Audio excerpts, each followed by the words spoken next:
E aí, meus queridos, tudo bem com vocês? No vídeo de hoje a gente vai trocar uma ideia sobre o grupamento de ações que a empresa Oi vai estar fazendo. Era um grupamento que já era esperado pelo mercado, porém, na proporção que ela foi trazida de 50 ações para uma, eu acredito que pegou muitas pessoas de surpresa. Eu fui uma delas. Eu imaginava um grupamento na casa de 10 ou 20 ações para uma e não 50. Então a gente vai trocar uma ideia um pouco sobre isso, um pouco sobre a situação das ações da Oi e eu vou trazer a minha opinião sobre uma possibilidade de chamada de capital. É bom deixar bem claro que essa questão de chamada de capital não foi divulgada pela empresa, não foi divulgada por ninguém, é apenas uma opinião própria minha, com base no que eu já vi ocorrendo com outras empresas. É claro que nada do que for dito aqui vai ser uma recomendação de investimentos, e se você curtiu a ideia desse vídeo, dá o like aqui, se inscreve no canal e compartilha com a galera para o canal crescer. Valeu!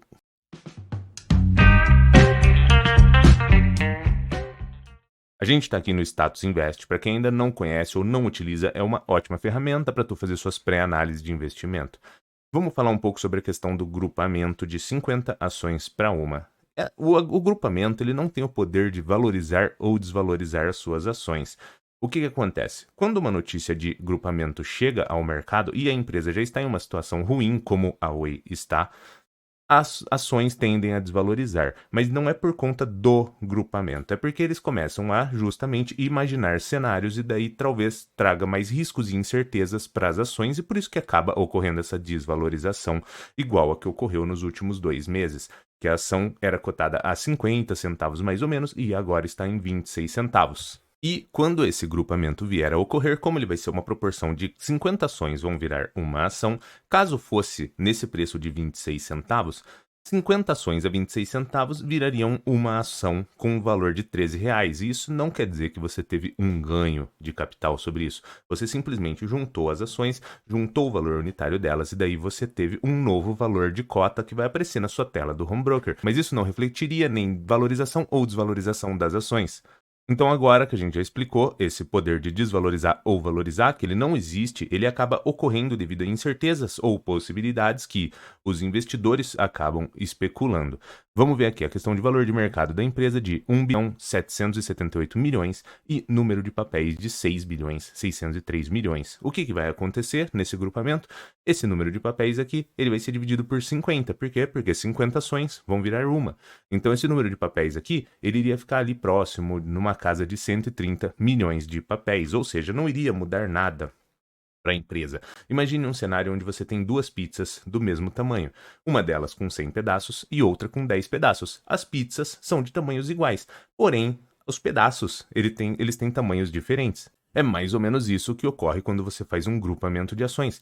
Você pega uma quantidade de pedaços maiores e transforma em uma quantidade de pedaços menores. Porém, o tamanho da pizza ou o valor de mercado da empresa, ele não muda. O que definiria esse valor de mercado seria o preço de cotação conforme valorização ou desvalorização das ações. Para quem ainda não conhece, o ticker da empresa é OIBR3, mínima de 26 centavos, máxima de R$ 1,07 e preço atual de 26 centavos.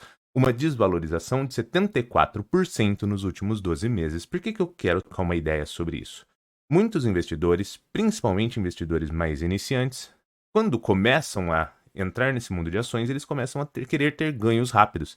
Então, quando ele vê uma ação que custa 26 centavos, ele acaba subentendendo que o risco dele é reduzido, porque ele pensa assim, bom, de 26 centavos pode chegar só a zero, mas esse 26 centavos pode chegar ao infinito. E com, por exemplo, R$ 260, você compraria 1.000 ações. Então, o que fica na cabeça do investidor iniciante? Eu estou conseguindo comprar muitas quantidades de ações e o meu risco é super reduzido e minha possibilidade de ganho é super alta. Mas isso é uma mentira. Por quê? Porque principalmente agora com esse grupamento, você conseguiu visualizar o seguinte, que o preço de 26 centavos pularia para 13. Então aí agora você conseguiria já visualizar o quê? Uma possibilidade de perda muito maior. Ela é a mesma possibilidade de perda. Porém, como você vê que o valor ele ficou maior, você começa a imaginar que o cenário de risco ele é maior. Então você começa a imaginar que de 13 poderia cair para 6,50, de 6,50 para 3,25, de 3,25 para 1,50 e assim por diante. E isso vindo se desvalorizando até próximo de zero. Então agora, graças a esse grupamento, muitos investidores conseguiram ter essa percepção. E a questão de quantidade de ações, como teve essa junção de 50 para uma, quem tinha 1.000 ações agora vai passar a ter 20 ações, ou seja, essa percepção também de comprar grandes quantidades e parecer que façam um sentido atrativo também cai por terra. Então, o que vale lembrar é o seguinte: você tem que olhar valor de mercado da empresa, resultados que ela está gerando, resultados do passado e perspectivas para o futuro. Porque quando você olha para o passado, você vê como ela performou. Quando você olha para o presente, você vê a foto no tempo de como ela está. E quando você vê as perspectivas, você consegue validar se, com base no passado que ela entregou, com base no presente que ela está, se essa possibilidade de futuro pode vir a ocorrer. Porque, como eu comentei para vocês, o investidor que entrou aqui no dia 15 de agosto, a um preço de 53 centavos, em praticamente 2 meses, ele perdeu 50% do patrimônio dele. O que que acontece? Uma pessoa, às vezes, vê um preço de ação reduzido desse, ele já utiliza, ele já deixa a ganância tomar ele faz um investimento que muitas vezes ainda é um investimento de alto valor, de alta representatividade para ele, porque ele não está conseguindo visualizar de fato o risco que ele está incorrendo. E daí, agora, em questão de 2 meses, essa pessoa que tinha um objetivo de multiplicar o seu patrimônio está tendo uma perda de patrimônio ao longo do tempo. E antes que você fale assim, mas careca, você só tá batendo na empresa, pelo amor de Deus, ela é tão ruim assim, eu nem acredito que a Oi vá vir a quebrar. Eu acredito num cenário, principalmente com essa empresa, ela tem uma empresa onde ela tem parceria com o BTG Pactual. E essa empresa vindo a fazer essa abertura de capital, ou ela começar a entregar resultados ao longo do tempo e posteriormente até ter uma possibilidade de abertura de capital, eu acredito num cenário onde isso daqui seria também atrativo para as ações da Oi. Porém, o cenário atual que a gente olha é um cenário onde estimula um pouco de ganância e principalmente os investidores mais inexperientes acabam incorrendo nesses riscos. Então, o vídeo de hoje é principalmente para a gente fortalecer essa ideia de que você pode, se fizer sentido para você, e se você achar que deve, investir em ações de baixo valor ou em ações em recuperação judicial, porém, você tem que ter uma percepção correta dos riscos que você está correndo. Parte da minha opinião de chamada de capital acaba vindo por conta de dois aspectos. O primeiro é que eu achei que foi muito brusca esse grupamento que foi feito, ou seja, jogando as ações para 130 milhões de papéis apenas. Isso é atrativo por quê? Porque você tira um pouco desse peso especulativo sobre as ações. Então é bacana e pode favorecer as ações da Oi. Porém, eu achei que ele foi bem reduzido. E o segundo ponto é pela questão da dívida. O que aconteceu com o cenário da Oi? Ela era uma empresa que ela entrou em uma situação complexa, então ela entrou em recuperação judicial. Nesse processo, ela começou a reestruturar os seus processos internos. Em dado momento, ela começou a vender ativos que faziam parte de sua operação principal para que levantar capital, reduzir dívida e também ela fez uma migração, onde ela saiu da questão de telefonia móvel e está fazendo uma migração mais para a questão de internet, de infra. Então, nesse processo, você tem uma empresa onde estava com uma situação complexa, começou a vender, se desfazer de seus ativos que eram geradores de receita e ela ainda tem uma dívida. Essa dívida ela gera uma despesa financeira. Como a nossa taxa de juros ela está muito alta, essa despesa financeira ela fica maior. Ou seja, você está vendendo o que te gerava receita, você já está em uma situação ainda complexa e essa despesa financeira que já era grande acaba ficando maior. Então você acaba ficando patinando nessa situação. Então agora eu vou dar a minha opinião sobre o porquê dessa chamada de capital. Eu já comentei ali sobre a questão da dívida e que a empresa vai vendendo ativos geradores de receita, a receita vai reduzir, os seus processos ainda estão em reestruturação, essa parte da dívida ainda ela é custosa e ela potencializa conforme a taxa de juros. E você tem uma situação do seguinte, ela precisa de capital tanto para investir nessa migração de operação que ela tem, quanto também capital para talvez reduzir o máximo que for possível dessa dívida para reduzir o impacto dessa despesa financeira ao longo do tempo. Como ela fez esse grupamento, que eu achei excessivo, o preço das ações estão, né, atualmente na casa ali de R$ 13. A gente não sabe qual que vai ser o preço final na data desse grupamento, mas digamos que fique nessa casa de R$ 13.